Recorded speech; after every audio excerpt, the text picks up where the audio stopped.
नमस्कार मैत्रिणींनो. आपण पाहत आहोत घोळीची भाजी. ही आहे घोळीची भाजी. हिची हिरवीगार छोटी छोटी पानं आणि लाल लाल मांसल काड्यांची ही भाजी असते.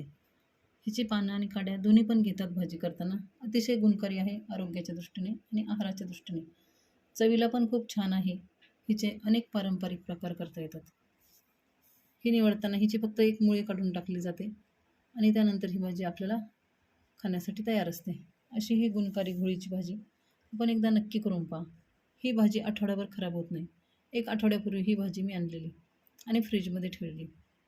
ह्या भाजीचं वैशिष्ट्य म्हणजे ह्या भाजीच्या ह्या ज्या मांसल काड्या आहेत, ह्या मांसल काड्यांमध्ये अन्न स्टोअर असतं आणि त्यामुळे ही भाजी खराब न होता टवटवीत तर राहतेच, पण तिला नवनवीन पानं फुटत राहतात.